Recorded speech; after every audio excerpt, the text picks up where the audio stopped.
The book of Ecclesiastes chapter 9 verse 10 tells us that whatever your hands find to do, do it with all your might and with all your strength. Friends, when you enter marriage, you have found work to do, and you better do a beautiful job, because marriage is work.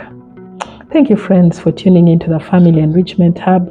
Thank you for loving the Family Enrichment Hub. This is Stella Sanobokelo, your regular host, welcoming you to another topic of discussion today, and that is laziness in marriage.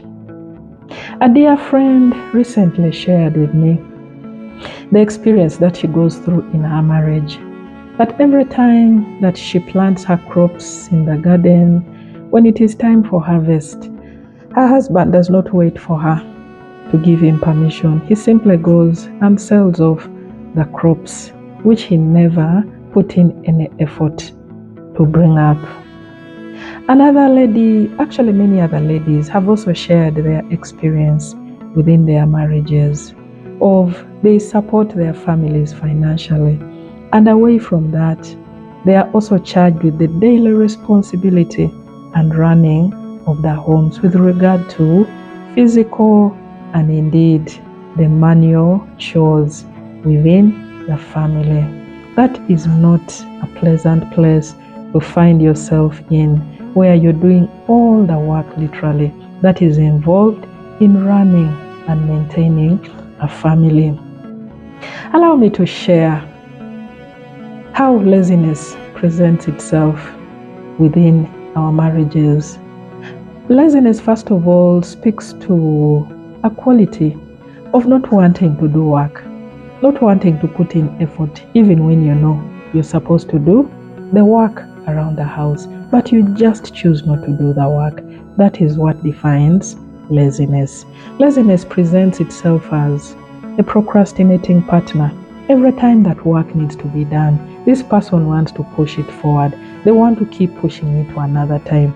That is a classic sign of a lazy partner. Laziness also presents itself as this person is always bored. Do you hear your partner always talking of they are bored, they are bored? How can you be bored when, typically speaking, there is always work to be done around the house? There is always activity that is expecting us to deliver within the family. And for you, you're always bored. That's a typical sign of a lazy partner.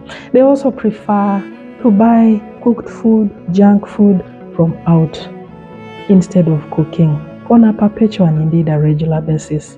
When you find your partner is always wanting to buy food from out, that is a sign of laziness. They don't want to put in the effort that it takes for food to be cooked at home. Another one is they avoid house chores and they never volunteer to give support on any activities around the house. That is typical of a lazy partner. They leave a mess wherever they sit, wherever they pass, wherever they go. As long as they are present, they are generating a lot of mess. Whether it is a cup that is abandoned, whether it is a plate that is abandoned, whether it is their personal effects, it is their clothes, they don't care, because they know there is always somebody who will be around to clear up that mess. That is a typical characteristic of a lazy partner. They talk too much, and when it is time for action, they are always missing out on the scene. They promise so many things, but when it is time to deliver, they are actually absent. That is a lazy partner for you. They want too many things, but they don't want to put in the work that is required for them to have these many things that they are admiring. That is a lazy partner for you. Like I've already mentioned, wherever they pass, they generate filth. The environment is dirty. There is a lot of clutter around them, and they don't care about it because another person will come and clear that out for them. A lazy person is always tired. Every time you request their support, come, let's do this and the other together, their classic response is always, I am tired. That is a lazy partner. And when it comes to management of their personal effects, talk about the bras, talk about the petticoats, talk about the boxers, talk about the undergarments, talk about whatever it is that is personal.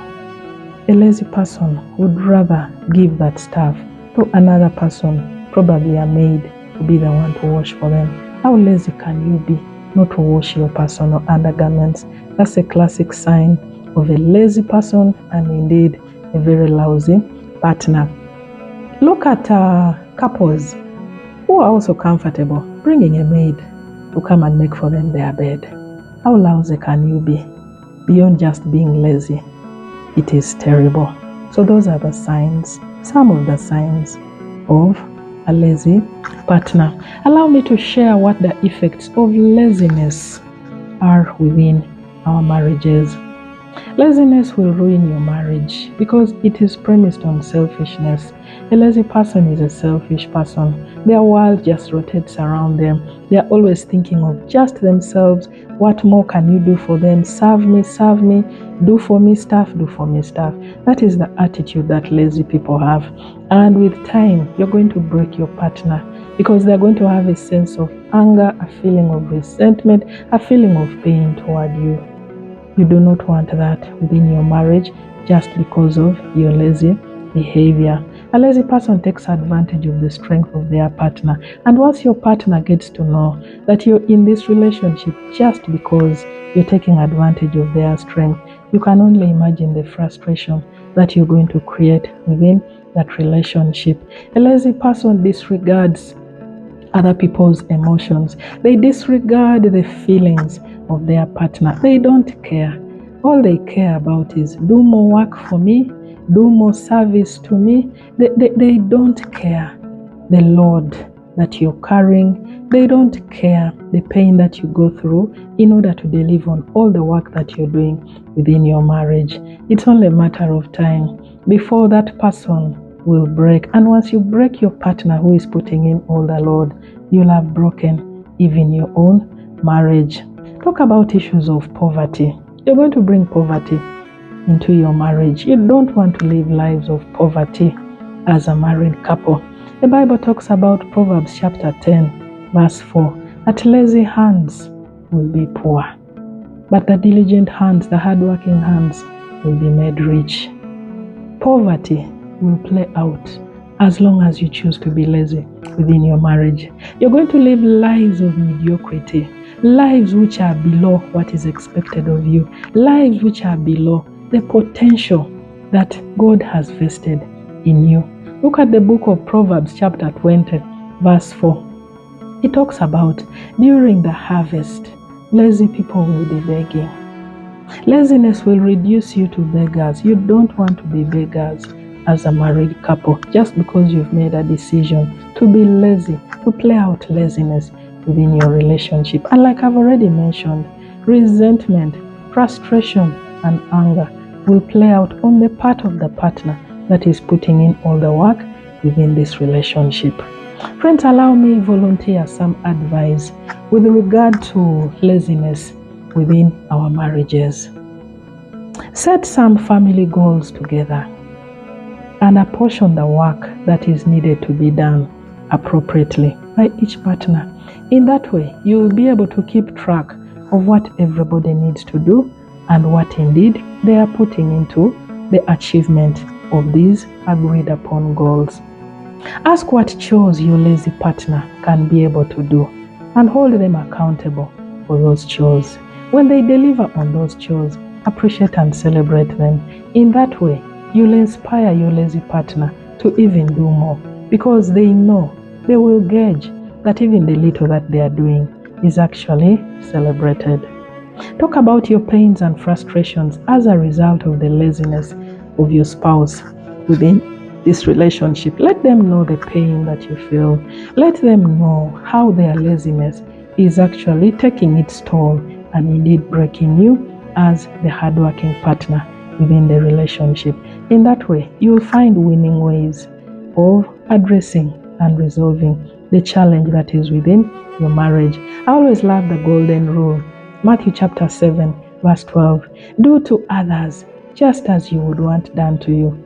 For the lazy partner, think about in case the tables turned and your partner who is putting in all the effort decided to fold their hands and all the responsibility of the family were put on you. How would you feel? If you can just be mindful and think in that direction, that would inspire you to actually change and do better to improve and make sure that your relationship is actually working out and is balanced. Be mindful of your partner's needs, like I've already mentioned. In that way, you will put in the effort that is expected of you to ensure that you're not breaking your spouse. Your spouse deserves the very best version of you, not the lousy version of you that is presenting itself by way of laziness within the marriage. Involve a trusted third party or therapist. I am told sometimes laziness is a symptom of deep underlying issues. Your partner may be going through serious stress, they may be having a mental breakdown, they may be having depression. So when you involve a trusted third party or therapist, you'll be able to explore these issues and you will find an equilibrium and appropriate support for your partner.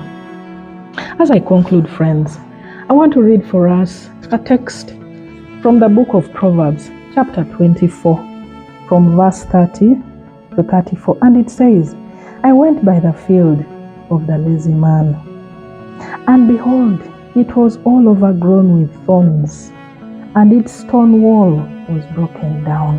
When I saw and considered it very well, I got instruction that just a little sleep, a little slumber, a little folding of the hands to rest, and your poverty will come as a robber, and your want like an armed man. Friends, you don't want to live a life of poverty within your marriage. And clearly, laziness leads to poverty. Put in the effort. Invest time. Invest the energy. Because like I've already mentioned, for marriage to work out, you have to put in the work. Put in the work. And watch how your marriage will thrive and prosper and blossom. You will be the envy and the admiration of all those around you. Thank you, friends, for listening in. Kindly share widely, for I believe that this is how we shall transform our societies through the family. God bless you. Catch you again next week. Bye.